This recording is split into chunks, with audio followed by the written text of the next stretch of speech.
Bonjour à tous et bienvenue. Et c'est parti pour quelques exercices sur le prétérit. Pour information, ce sont des exercices d'application qui font suite au cours vidéo sur le prétérit, la leçon en elle-même. Donc si vous n'êtes pas à l'aise ou si vous ne connaissez pas bien le prétérit, évidemment, je vous invite à regarder la leçon avant de faire les exercices. Voilà la première partie des exercices. Je vous invite à mettre sur pause, le temps de traduire les 6 énoncés suivants, et une fois que vous avez terminé, remettez sur play pour avoir la correction. Correction. Je suis allé à Londres lundi. I went to London on Monday. Vous voyez, vous avez 2 choses pour vous guider, le passé composé, le temps du racontage, et évidemment le marqueur temporel lundi qui ancre l'action dans le passé. I went to London on Monday. Deuxième énoncé. Lisa lui a menti. Lisa lied to him. Troisième énoncé. Je l'ai vu il y a 2 minutes. I saw him 2 minutes ago.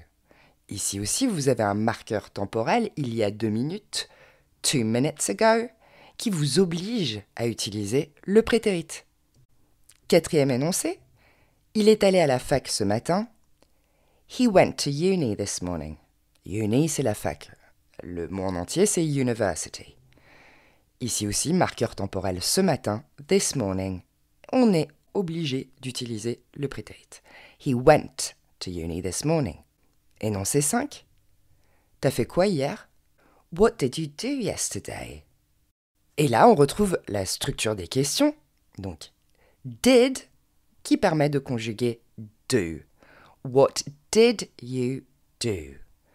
Ok? Et donc ici, vous noterez, si besoin, ne jamais mettre 2 prétérit à la suite. C'est toujours l'auxiliaire qui va porter la marque du temps et de la personne. Donc c'est pour ça que c'est did qui est conjugué. What did you do? 6e énoncé, elle a appelé Sam mardi. She called Sam on Tuesday. Ici aussi, on a un marqueur temporel, mardi.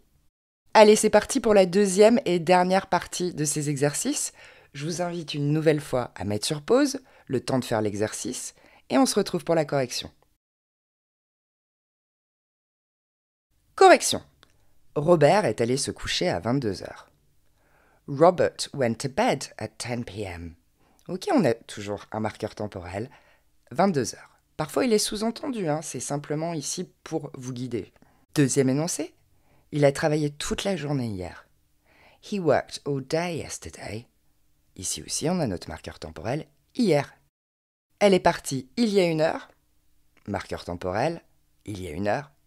She left an hour ago. Allez, on continue.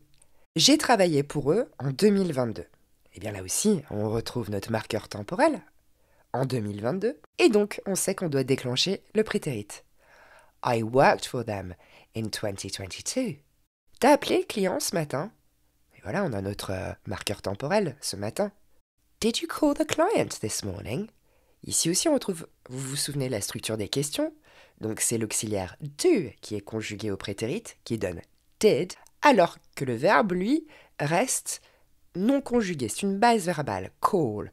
Ce que je vous disais avant, c'est qu'on retrouve souvent cette faute du double prétérit, c'est-à-dire que les étudiants vont dire « Did you called ?» Ils mettent tout au prétérit. Donc, pour rappel, ça n'est que l'auxiliaire qui porte la marque du temps et de la personne. « Did you call the client this morning ?» Dernier énoncé. Jimmy est malade. Il n'est pas allé au concert. Jimmy is ill. He didn't go to the concert. Ok, donc... Alors évidemment, la première partie de l'énoncé est au présent. Il est malade. He is ill. Et ensuite, on bascule au passé parce qu'il n'est pas allé au concert. Alors, on n'a pas de marqueur temporel, mais a priori, c'est dans le passé. Ok, ça pourrait être hier, avant-hier. Donc, Jamie is ill. He didn't go to the concert. Et là, du coup, vous avez un autre exemple de la structure avec un auxiliaire, donc en l'occurrence do, qui devient did. Et ici, à la négation, didn't go. Et vous voyez, on ne dit pas didn't went, pas de double prétérit, c'est toujours l'auxiliaire qui porte la marque du prétérit, et derrière c'est une base verbale. Comme dans notre question. Did you call? He didn't go. Et voilà, on a fini. Si vous avez des questions, vous pouvez les poser en commentaire de la vidéo. Si vous avez eu beaucoup d'erreurs, eh bien je vous invite à regarder de nouveau la leçon sur le prétérit. À bientôt!